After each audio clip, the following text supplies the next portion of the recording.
From the Mass Rider Capital Worldwide Headquarters in Lubbock, Texas, this is Heights of Victory, a program showcasing businesses and leaders from across the region.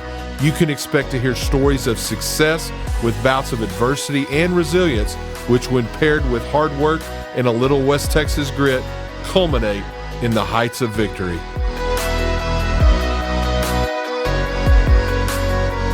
Welcome to Heights of Victory. I'm your host, Jeff Horn, also the CEO of Mass Rider Capital, and we're glad that you've tuned in for our second episode today with Mrs. Kendra Burris. And Kendra, how are you doing? I'm doing well. Thanks for having me. Yeah, it's great to see you.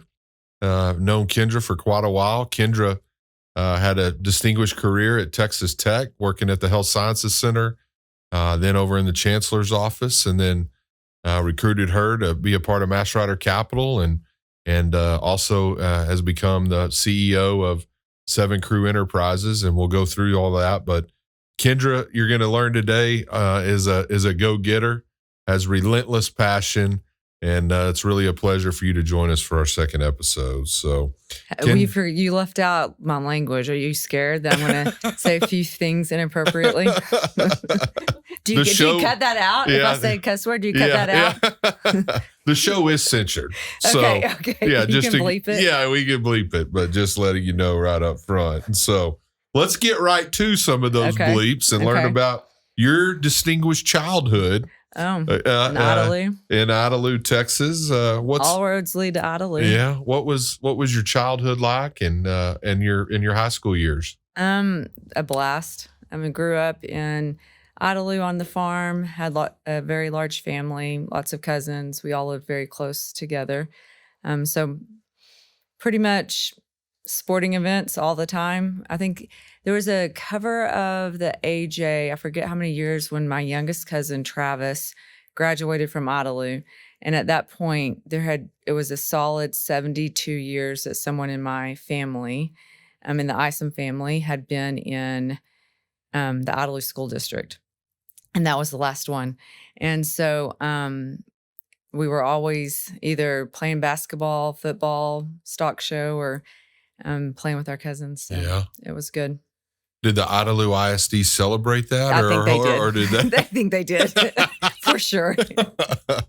You being the last. I have one cousin, Ginger. They probably were really sad that she never came back with her kids. But everybody else, I'm pretty sure they were glad. Tell me about your home life, siblings, mom, dad, what they did, and a little bit about kind of the way you were brought up. Yeah. So, my mom and dad, my mother's from Fort Stockton. They met at Texas Tech. And my dad and his 2 brothers farm quite a bit in Idalou, and we have a ranch in Oklahoma. So everything is really agriculture based. Grew up outside working for my dad and my granddad every day, all day that we weren't in school. We weren't allowed in the house. So my dad had an ag chemical company in Idalou, and my aunt and uncles had the crop insurance company in Idalou. So pretty much our whole life is based around agriculture and what we do. My other uncle, state director of the Water Conservation Board in the state of Texas. So it runs deep in our family. Yeah. So, did you say y'all were like a typical West Texas church-going family that conservative principles? That Idalou Methodist Church, my family's been there since, they built it. So we've been there since the beginning. And I don't know that you can get more West Texas than probably what my family is. Yeah. Are you allowed back into Idalou? So sometimes. I think they're all very surprised at the success I've had. But yes, we do go back. My mom and dad still live in the same house. My dad actually lives in his great-grandmother's house, with our first farmhouse, and it's the house I was raised in. And my aunt and uncle, Rex and Nancy, they still live in the same house that I knew growing up, and it's on the farm. And when my grandmother passed away a few years ago, they decided to sell her house, and that I still to this day haven't driven down the road. Like I can't drive. I can't drive.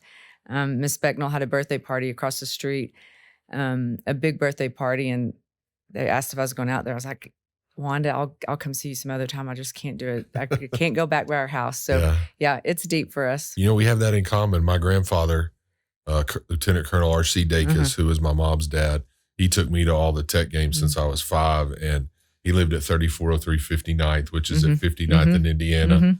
And every time I drive by there, I do a salute. You salute. Yeah, he just, you know, and it's I get the feeling when you drive by there is just, and you don't do it. So yeah, I can't yet. So maybe. I mean, coming up on Christmas is a very big time for my family. So until my grandmother passed, well, actually even after she passed, I've never had Christmas Eve in any other house. I've never sat in another chair in any other house. And so to be, what was I, 46 when she passed? So it's amazing to have deep roots like that, but then when they change, it's very traumatic. Yeah. So, well, but it's you couldn't. I'm very close to my siblings and to my my brother has started a fund, a private equity type fund that is he buys land and production land, and so it's just like it runs deep for us. So that's cool. Awesome. Yeah, that's cool. So you decide to go to Texas Tech. What went into that decision to go to Tech? I mean, because that's the only place my dad would pay for me to go. I mean, it's different these days. I feel like my girls thought they could go anywhere and do whatever. And for us, it was, why would you go anywhere else? Yeah. Tech is Tech. This is home. And so, when we lived so close to Lubbock, so, in Idalou, our classes were so small. So as a sophomore, I was so close to the juniors and seniors, and they would go to Tech, and then you just automatically go to Tech. And so by the time I went to Tech, I felt like I was already going there because so many friends were there. It never really, and never crossed our mind to do something different. We bleed red and black. Is Texas Tech the same after you went there? And, tell us, what was your experience like? My experience was good. I majored in agricultural economics. So our ag school is just so strong and so student friendly, and that has not changed since I left. But I did not go through Rush, which was very out of the norm for my family. My mom and my dad and they were all, would have liked for me to go through Rush, but at the time. So actually, the real story is, we get to the real story. We get to the facts here. So I went out with my older friend who was already at college, and we were out at a party, and she poured her beer into a cup. I was like, "What are you doing?" And she's like, "I can't. The sorority I'll get called into whatever you get called into." And I was like, "What? People are not going to tell me to pour my beer into a cup," so I didn't rush. That's the whole reason why. That's the whole reason. It's like, I'm not doing that. Yeah. I can't believe you wouldn't take direction. I mean, I find that hard to believe. I just can't.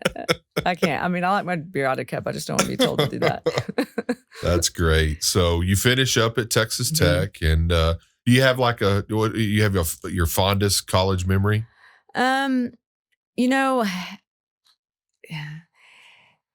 I've made some really, really amazing friends in college. I mean, I think we all do. Yeah. Lots of trips and lots of football games, lots of basketball games. When the Lady Raiders were in the national championship and all of the buzz around that's always so memorable. It was clearly, I loved it. I went back and spent another 14 years there in my career. Yeah. So what'd you do next? You graduate with, your agricultural economics, and then what do you do? Well, so when I graduated from high school, as I said, my dad had an ag chemical company, and one of his distributors was a company called, at one point, Syngenta, and one point AstraZeneca. They sold while I was working for them, and I worked for my dad every day, like as I said. Yeah. I mean, that wasn't an option. And relatively hard worker. And so Billy Campbell, who was the distributor for him, the sales rep, asked me when I was graduating from high school if I'd be interested in doing an internship and coming on and working for him. So I started the summer after my senior year in high school and ended up working for 7 years for him, and would go check fields for bugs. So I was their bug scout, is what they called me. And I would go out into the cotton field. At the beginning of the season, when you first plant, you have like some minor bugs that you'd have to spray for. But the majority of our work was in the middle of the season when the bollworms, and now there's so many GMO cotton seeds and so many things that they can do now. It's hard. I don't even know if my product that I sold even exists anymore. But I would go out and I worked for Billy, and then soon after that, Jim Hall, and worked for those two guys for about anywhere from 4 to 6 months a year, and would call on all of their customers and any of the crops that their customers had that they were worried about bollworms. I'd go out and check, and then I'd tell the farmers what to spray. And so I did that for 7 years. Yeah. And it was probably, honestly, Jim and Billy, which is a different story, what their impact that they had on my life. But the best education through college was probably that internship, because I was 19 my first summer, that I went out and I would be in a farm telling a farmer that had been farming for 70 years and sprays every summer that he has 12% bollworms and he has this percentage of aphids and he needs to spray this rate with this water. And like, I had to defend myself a lot.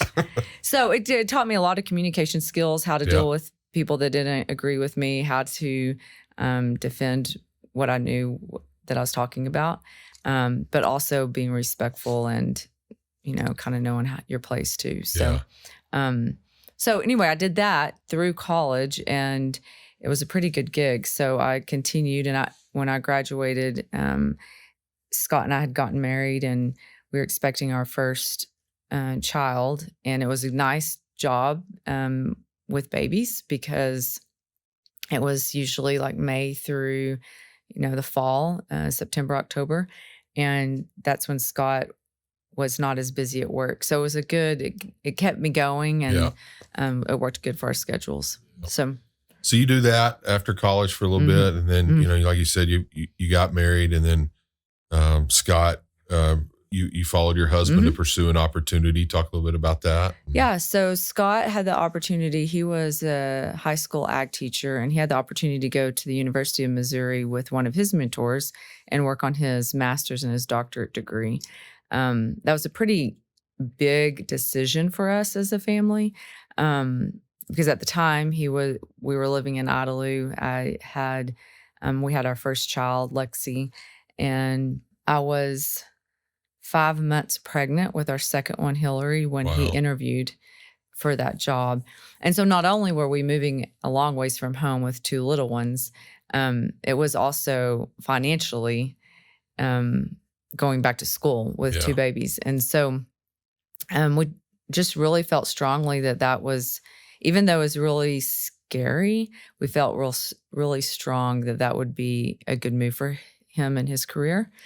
And I had such strong support system with my parents and my grandparents that we were able to go and do that. So when we moved, he went, well, first of all, he went and bought a house because I couldn't travel and so he went up to Missouri and would take pictures and send them home, and bought a house without me seeing it until I got there with my 6-week-old. And so that was, it was good. It was a good bonding time. It was a lot. Yeah. But it was good. It was the best decision, clearly, that our family made.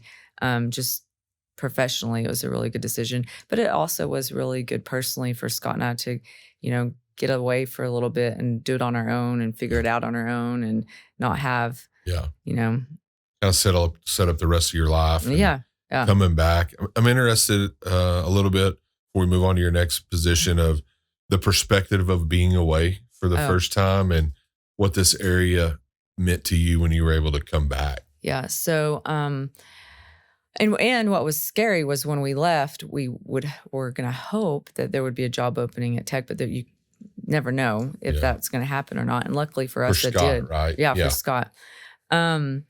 So, at the time I left, I had never gone more than 2 weeks, and that was just when I went to camp, without seeing my mom and my dad and my grandmother in my whole life. And so to think, little did I know they weren't going to let me go that long anyway. So mom and dad were like, here's the Southwest card. You can come home anytime you want. And we'll be there every other week. At the time, I thought it was going to be the end of the world, and it wasn't actually that bad. So it was the first time to really step out and, do something that really pushed me on my comfort zone. And living in Columbia, Missouri, it's a great part of the country and really great people. But I'll give you an example that is a very good analogy to what it's like to leave West Texas. So I go to the grocery store, my first time to go to the grocery store, and there in Missouri, in Columbia.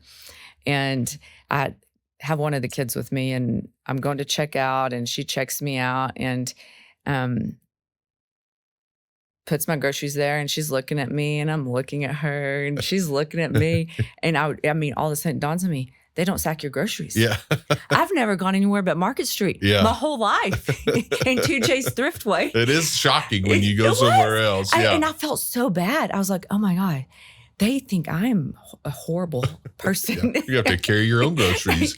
So I went around and I gave her a hug. I was like, listen, where I grew up and where I'm from, Lubbock, Texas, like they always sack your groceries. I didn't realize this wasn't a thing. I wasn't trying to be rude. And so I don't know. I think it's a good analogy of it's just different here. Like, the people and the service and the friendships and the relationships, it's just a little different. And we loved it, but we also really loved coming back. Yeah, so. That's interesting. That's a great story. Of I think everybody, they comment on that from people that have been here, quite a while. So, you move back to Lubbock. You take a development role with Covenant. You've got 2 little girls at this point in time. Scott transfers to Texas Tech.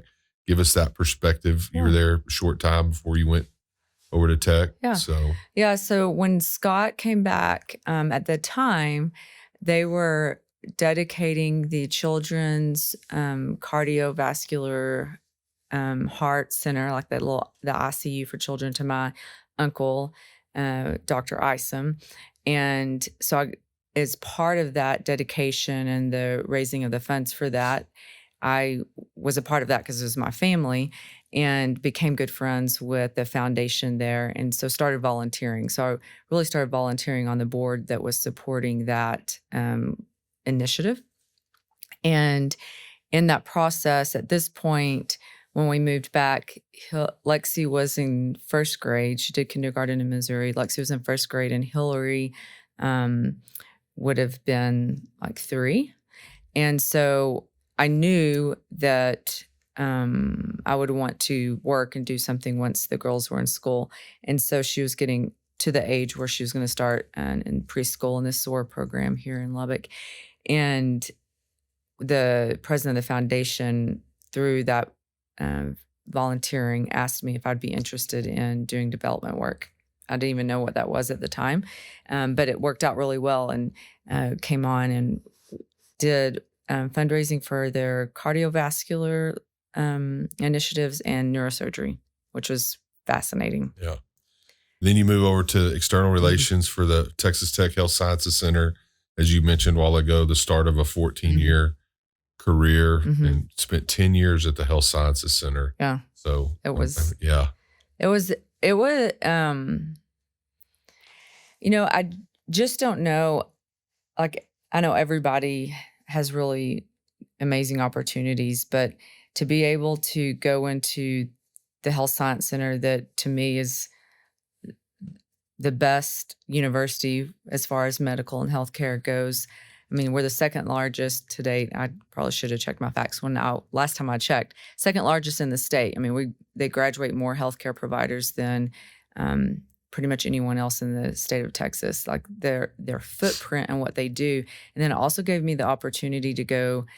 I had an office in El Paso, Permian Basin, both Odessa and Midland, in Amarillo, in Abilene. So to be able to get so connected and be a part of the communities across West Texas was like such a life-changing opportunity. Yeah.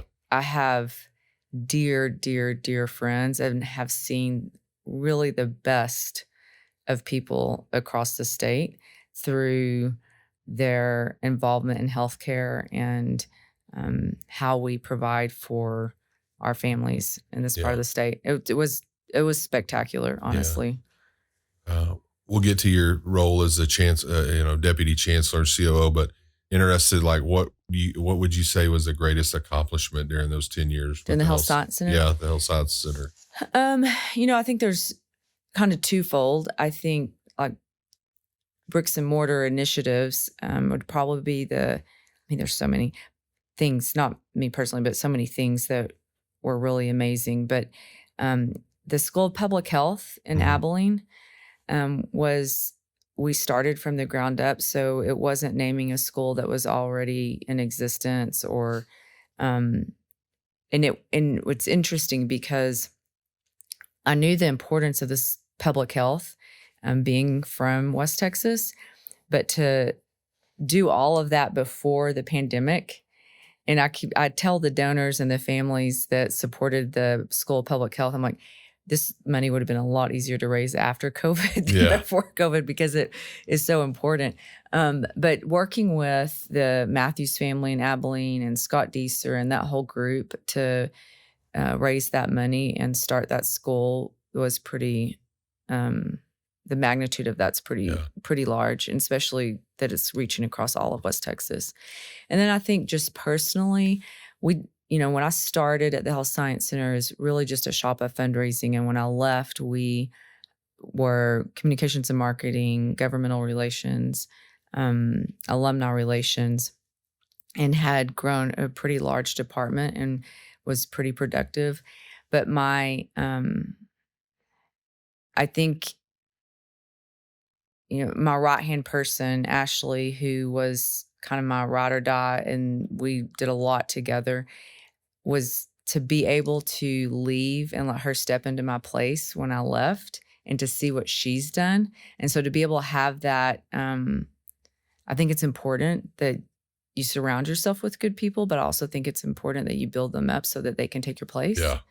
And so she's still there and still in the role, and we still talk a lot. But for her, I don't know, that was, and to see her like even do better than what I did is, I don't know, personally is really meaningful to me, but professionally is probably School of Public Health. There's several things that we'll connect later on that are very interesting in what you're doing now. We'll get to that. But before that, you then become the chief operating officer and the deputy chancellor of the system and did that for 3 years. And, you started another school with the vet school and a very interesting 3 years. So, So when and that was very tumultuous political time. So we had started the vet school, and when we started it, Dr. Mitchell and I were still at the Health Science Center as president and my role as VP, and both very passionate about the vet school. And during that time when it got very, very political and heated, and Chancellor Duncan stepped down as chancellor, they had asked Dr. Mitchell to step in on an interim basis. And so when I don't even know what my title was when I started there, like something executive, I don't know what it was, but I went with him. And so for a year, we dual rolled. So for a year, I was VP of External Relations. And I think my first title might have been like chief of staff, executive chief of staff. Is just trying to manage both sides of it and get the vet school done. And so we did that. They named him permanent. And when they named him permanent is when I became deputy chancellor along with COO.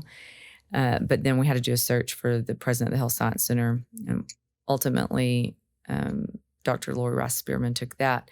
And so that was a really interesting time to walk through the politics of everything. And Duncan and I had worked really, really closely together on the vet school. And so to be a part of that transition and him stepping down, but then taking his place in this role. And it was, man, lots of lessons learned in that.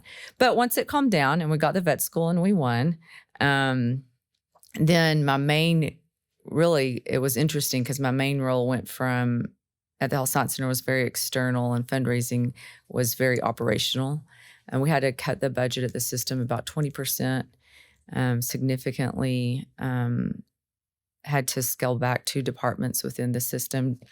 When I say budget, I mean just this system budget, not the budget overall with all the universities, but the administrative budget in the chancellor's office. So anyway, so it was and I told Dr. Mitchell when we started, I said, I'll give you 3 years. Like, I've seen this. I've been through 2 chancellors before you. I know how this ends. It's a very political. It doesn't always end up great. Yeah. So I'm doing 3 years. And I knew there was something else I wanted to do. I knew that higher education and tech probably wasn't the only thing and wasn't my last role. Right. And I had that desire to do something else. Didn't know what it was.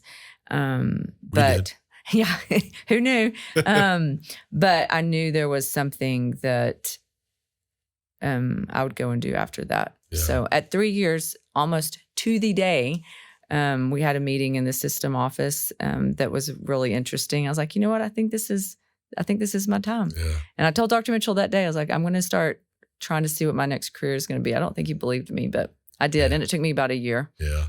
Before we get to that, my nephew was in the first graduating class of the vet school. Oh, you're kidding. Yeah. Have you told me that? I think, I've told you that before. Dang. Yeah. That's awesome. Randall Howard. And he have a great experience? He had a great experience. But is that kind of surreal knowing that you were lobbying for it? I know. And all the politics behind it. Yeah, the politics behind it. And now they're like, we're actually putting people through graduation and they've got jobs, they're collecting paychecks. They just had their first graduating class in May, and it's amazing what they did. It is amazing. And they have great experience. Well, we recruit you to come to Mass Rider Capital, and then you become the CEO of 7 Crew Enterprises, which is a bunch of 7 Brew drive-through coffee stores, just as you had planned out from the start. I know to do. It's crazy. Yeah. Can I tell about my conversation with Dusty? Yeah. Okay, because I love it. So when I went in as deputy chancellor, Dusty came in as regent. So we kind of came into these roles at the same time. Right. And so during a lot of these discussions about budgets and investments and all of that, Dusty and I worked a lot together. So, and just for the audience, Dusty Womble is my partner. Yes. Yeah. I'm sorry. Yeah, well, that's okay. Yeah, Mass Rider Capital. I'm sure a lot of people know him, but just for reference here. For reference, he's your partner. Yeah. Is your partner or your boss? Well, yeah. I mean, he's everybody's boss. That's a whole nother episode. Okay, so the day I told, and I didn't tell any of the regents I was going to be doing this, and so Monday we had our regular call with our chairman and our vice chairman. So I told them in that Monday meeting, and I knew the next person I wanted to tell was Dusty, and so he called me, and I stepped out of the meeting, and he said, "I've got 3 things for you." I said, "Okay," and he said, one was about, we were about to elect a new chairman. And then the second one, I'm sure, is about athletics. And then the third one, he said, if you ever think about, and I said first, hey, I would love to sit down and talk to you. I have some things I'm working on. But I wanted to tell him in person, not just randomly on the phone, that I was leaving. And he's like, okay, I'll be back. Let's meet on Thursday. Perfect. And so when we got to his third thing, he said, if you ever think about leaving your job, or if you ever want to do anything else, I'm starting Mass Rider Capital in earnest, and we got some cool things going. And my response literally was, I think I'm going to throw up. And he said, why? And I said, because I'm leaving. He's like, what are you talking about? I was like, that's why I want to meet with you on Thursday, is I've taken another job and I'm leaving. He's like, why would you do that without telling me? I was like, I just feel like I have to go out on my own and do something, different. He's like, it's probably best. And then here we are. Yeah. My second job when I left the chancellor's office, my second job, which you were a part of all of this, we met like almost every week. Yeah. It was 8 weeks. Yeah. And then I left. I was like, I have 14 years and then 8 weeks and now with Master Rider. So. Yeah. Well, that was a remarkable time. It was crazy. And, we made the right decision, I know for sure. But, let's talk a little bit about Seven Crew Enterprises before we dig a little deeper. Okay. Seven Crew, we got 60 stores today, drive-through coffee, 62 up to the minute, drive-through coffee stores. I look back to your time at the Health Science Center dealing with all these different cities because you are doing that right now as you try to add 4 to 5 stores a month out there. You've got over 4,000 employees, a lot of 3 young, years. Yeah, in 3.5 years of time. Walk us through this journey a little bit.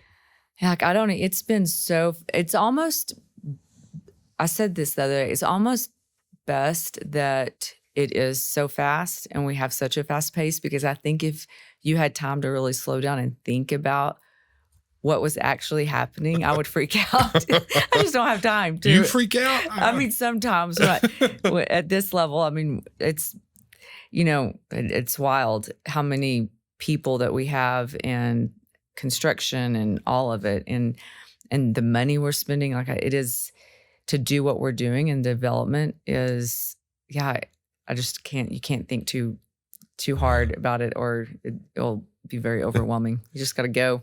What's it like leading 4,000 mostly 20-year-olds? Yeah, so it is. It is inspiring, and it's scary. So we just had our all 7 crew meeting last 2 days in Fort Worth. So we're in, not our stand managers, but everybody above that came into Fort Worth from all of the states that we work in. And the average age in the room is 20. And, you're looking at them, and our regional managers are managing anywhere from 6 to 8 different locations, all running on average, a $2.3 million business. Yeah. And they're running 8 of them. And so, and that's why I try to impress on them. I don't know, like, you are an entrepreneur and you have major responsibility, and the opportunities that you're being given to do this are like, people don't get this type of opportunity a lot of times, especially at that age. So a lot of people ask me, and I'm not, you're in it day to day, but is the culture real? And it's fascinating. What I would say, what would you say about the culture? It is. And it is, it's almost like young life. And that's like being with them. In fact, I was showing last night, I got home last night, and I was showing, we did an icebreaker, and I was showing my daughter who's home from law school right now, and she was like, "Mom, this is like camp. This is what I did at camp." I'm like, "This is what we do."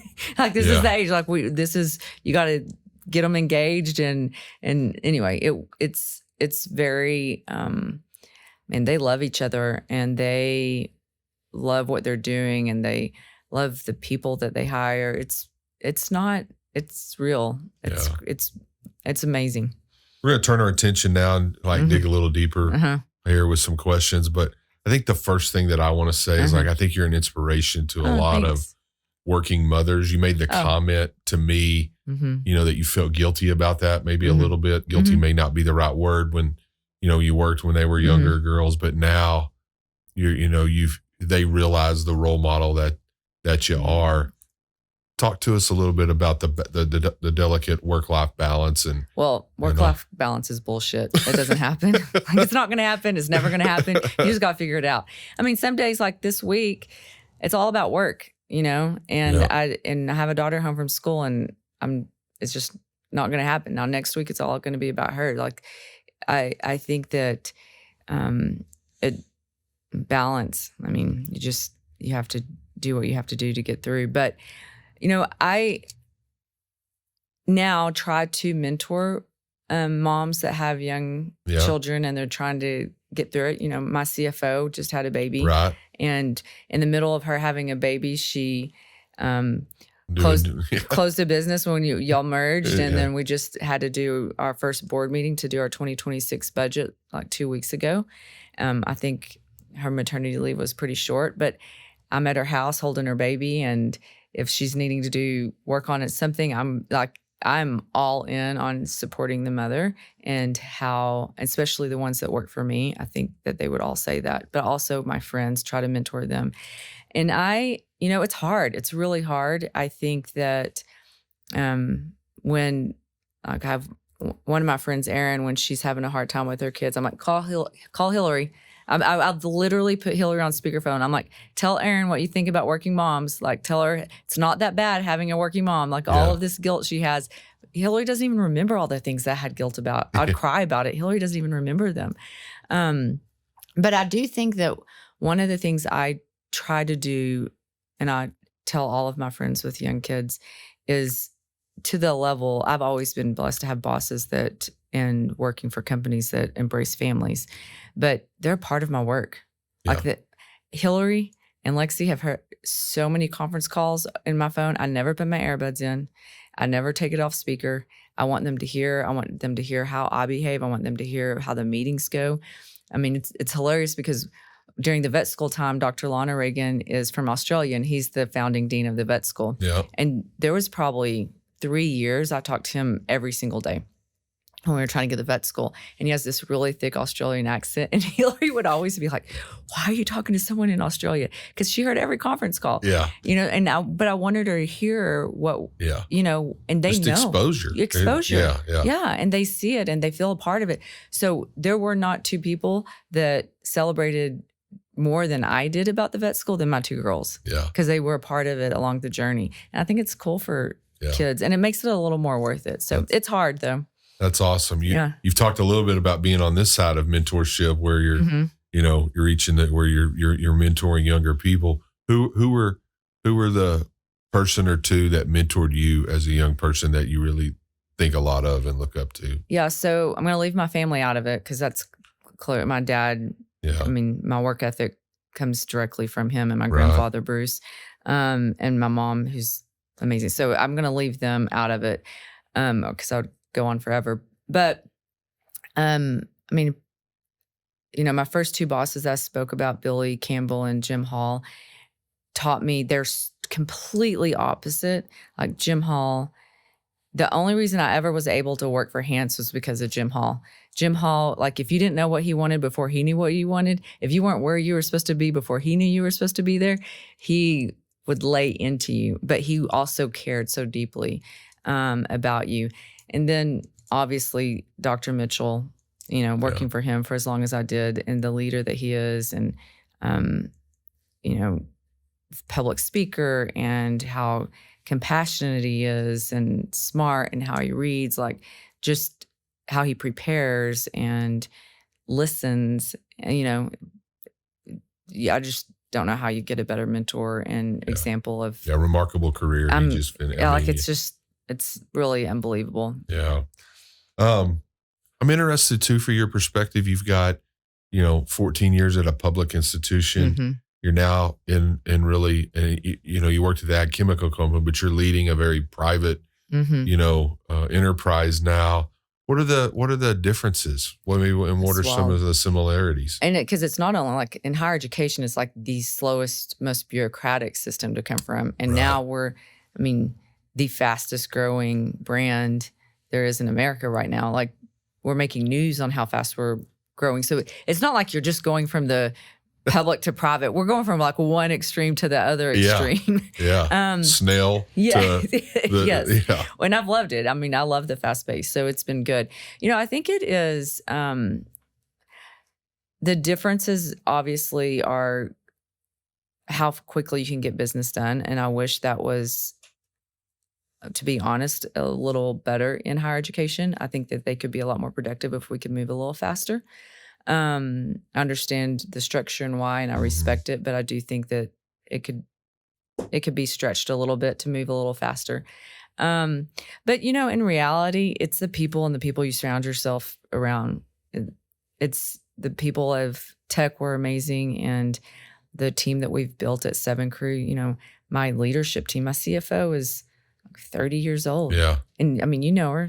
No, Megan's awesome. So maybe the pace is way different, but team building is very similar. Team no matter. building's the same either way. Yeah. Like if you've got to build people up and support them, but you also have to make a change when it's not the right person. And so, and making sure you have the right team at the table to do what you want. You don't have the luxury in where I am now to not make a change quickly if it is wrong. Yeah. Whereas probably on the other side, you could think a little longer about it. This is not that case. Yeah. Yeah, you got to move quickly. Yeah, you got to move quickly. Running and operating a business, you know, we Master Rider Capital supports business operators and owners and partners with a lot of different people. It's a dream for a lot of people to run their own business. Maybe what excites you the most about, you know, running, you're running a really big business, and what also is the most unexpected or the most, you know, the thing that has shocked you the most about running a business? Yeah, that's a really good question. Yeah, I wrote it. Of course you did.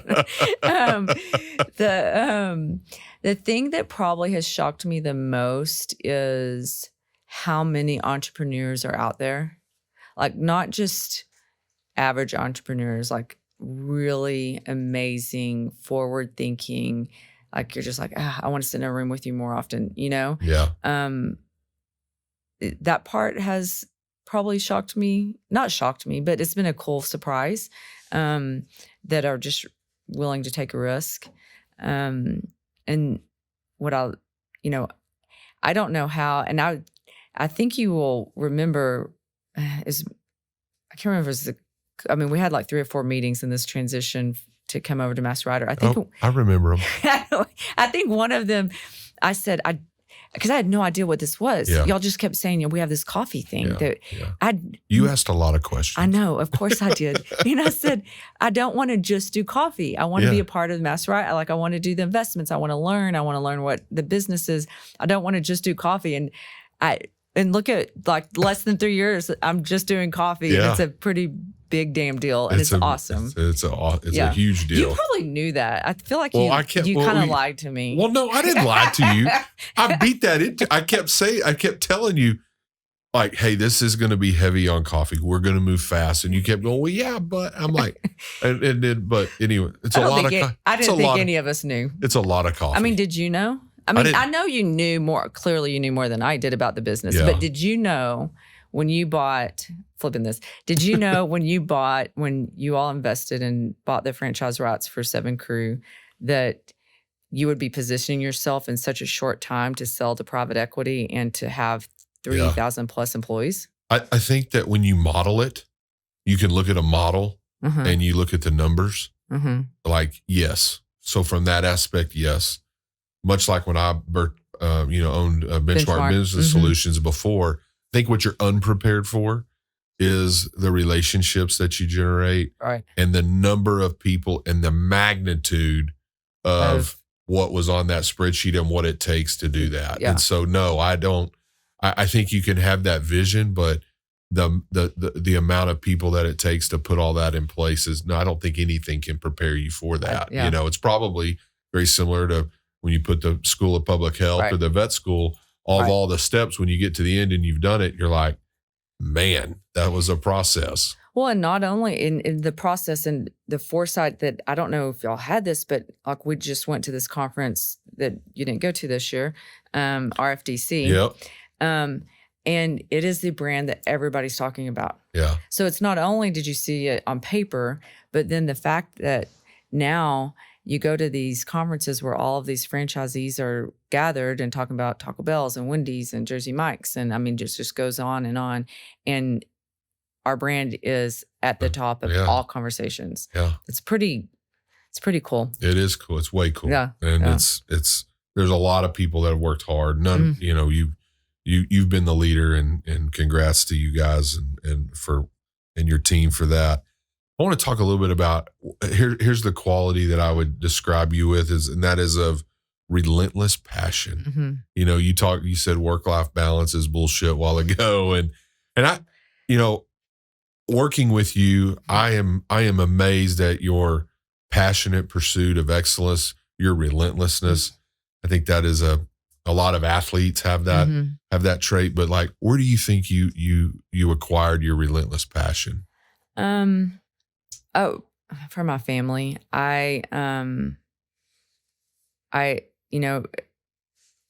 There's a level of, I don't want to ever disappoint anybody in my family, nor anyone close to me. And this kind of instilled in me this competitiveness and a drive. I mean, and when I am convicted about something, I mean, when I'm convicted about something, I'm pretty, your whole heart. Yeah. I mean, and I can feel it. Like I can actually, I can feel it in my bones. And I think it just comes from my family, and I really hate losing. You hate losing more than you like winning. That's actually winning is true. expected. Yes, winning. Yeah. There's a lot of West Texans that have that, and so before we hit the fast-paced around the horn segment, one more question. Yes. You have the unique perspective of growing up in a small West Texas town, and then also Lubbock, working for both of the hospitals and the Texas Tech University. We're really big on this area. We're bullish on the growth for Lubbock, West Texas, Texas Tech, having the premier medical facilities between, LA and Dallas and all of that. What do you think this area is in for over the next 25 years? Oh, I think it's huge. I think the key, honestly, to this area and West Texas in general is the way we work together. I know you're going to have or have had Dan Pope on as someone you're interviewing, but when he was mayor during the vet school, the thing that we got to see during the vet school is all of these communities coming together. So you saw Amarillo and you saw Lubbock and you saw the Permian Basin. And when you take those communities and they come together, like, you really can't stop anything out here. And when you look at what we produce in natural resources between those areas, it's like nowhere else, really anywhere, even on Earth. And so I think nothing is impossible, but I do think that the continued work has to continue to happen, and you have to create those points of magic and things to galvanize people around. Like, you've really, like, that's what was so great about public health. Or, I mean, even like if you look at the football team right now, like when you galvanize all of these communities together, we're much larger and bigger and more powerful than people. Forced to be reckoned with. For sure. You might have been just kind of calling me, didn't intend to, but from here it's possible. Right, from here it's possible. That is true. Chancellor Hance. Are you ready to go around the horn? Mm-hmm. Are you ready? A little faster paced question. You got time to think about it. There's no time limit, but we don't want a long drawn out answer, but we've got some interesting questions here for you. So how many are there? Well, there's about 12, but I reserve the right to add to it if I want to. So at the end of a hard day, do you have a glass of Cabernet or chips and queso? What about whiskey? Well, Angel's Envy on a Big Rock into the hard day. Yeah. Over and chips and queso after that. Oh, and chips and queso. Yes. Oh, I'll have chips and queso every day. This was one or the other. Yeah. Okay, then whiskey first. Okay, whiskey first. Angel's Envy. Mm-hmm. Okay. If you chose chips and queso, where's your favorite chips and queso from? Oh, Burrito Tower. Burrito Tower. Mm-hmm. Interesting. All right. Yeah. You pull up to a 7 Brew stand. Mm-hmm. What are you ordering? Jeff, you know this. This is so boring. I'm just ordering an Americano. I save my calories for whiskey and wine. I do love the sugar-free energy, but they do kind of set me, like, I got to go run a marathon after that. You don't need more. I don't need any more caffeine than what I drink. Right. So I'm usually just sticking to Americano. What's your favorite Texas Tech memory? Oh, God, there's so many. Oh, gosh. No, Minneapolis. Final Four. Oh, The How whole cool season. was that? The whole season. To this day, we've taken I know this, I answered you, so I get. Yeah, you're okay. You can opine a little bit. To this day, we've taken my child in my next life. I'd like to be one of my kids, but we've taken her for graduation to Greece or to Italy, whatever. She's traveled. She's done very well in her travels. And to this day, if you ask her favorite trip, if she could only take one of those trips, she will still pick that trip. Yeah. It was awesome having. I mean, after Tulsa, I was like, this is what I said about the football season and going to the playoffs. I'm like, Scott, we have to go to rehab when we're done with these things. Like, well, this is great. Like, every weekend, and you just turn around and you go again, and you get so excited, and the energy, you feel like you've just, like, I don't know. It is so much fun. Minneapolis was so cool. I mean, it became West Texas. Everything's West Texas. It was so there cool. There was 100,000 Red Raiders in Minneapolis. And after the first game, when I walked down, I told Scott I was going to get some coffee. So I'm like in my robe, and it's like 7:00 in the morning, and I'm just going to sneak down and get some coffee. And I walk up, and the school song's going on, the mascot's. I'm like, no, we need to at least sleep till 8. All right, back at it around the horn here. No, you're good. What is one thing people would be surprised to learn about you? Oh, I'm pretty open. One thing. Oh, geez, Jeff, that's hard. I don't know. Yeah, that's why we're all surprised. I know.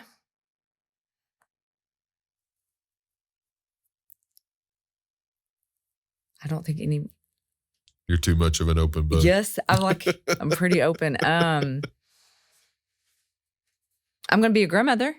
I mean, will anybody be surprised? Oh, I don't know. I've told some people I'm going to be a grandmother, but I'm going to be a grandmother. We're getting to that. Okay. Yeah. So, maybe that's something. Yeah. I mean, because I just told, so we haven't picked my grandmother name yet. Yeah. Well, I did pick it, but then my book club Well, that is one of my it. questions is, what is your grandmother name? So we don't know. Yeah. And because you just can't get opinions on grandmother names, apparently, kind of like kid names. Yeah. But part of my team meeting with all of the individuals that came in for 7 Crew last 2 days, we do sticky notes. Everybody puts their electronics up, and we do sticky notes for the activities for feedback.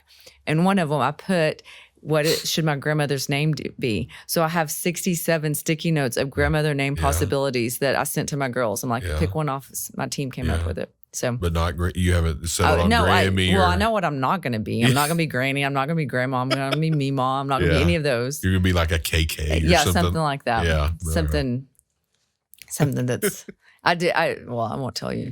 I was going to say, it doesn't make me sound very good. What are your thoughts on AI?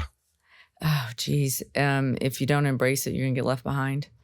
Yeah. It's coming. I don't know how, it's hard, but you got to embrace it in a productive way. It's so hard to wrap your brain around it. I was going to sign up for a class actually to learn more about it. And the time to take a class is difficult right now.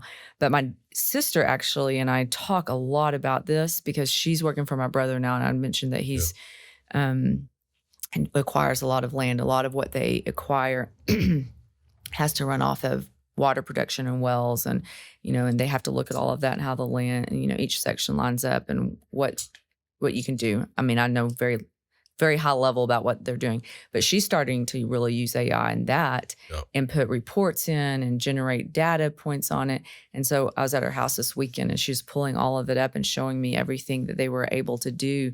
And, it just makes everything so much more efficient and to look at it. So I don't know that my sister and I had some really interesting conversations around it this weekend. You got to figure it out. Yeah, absolutely.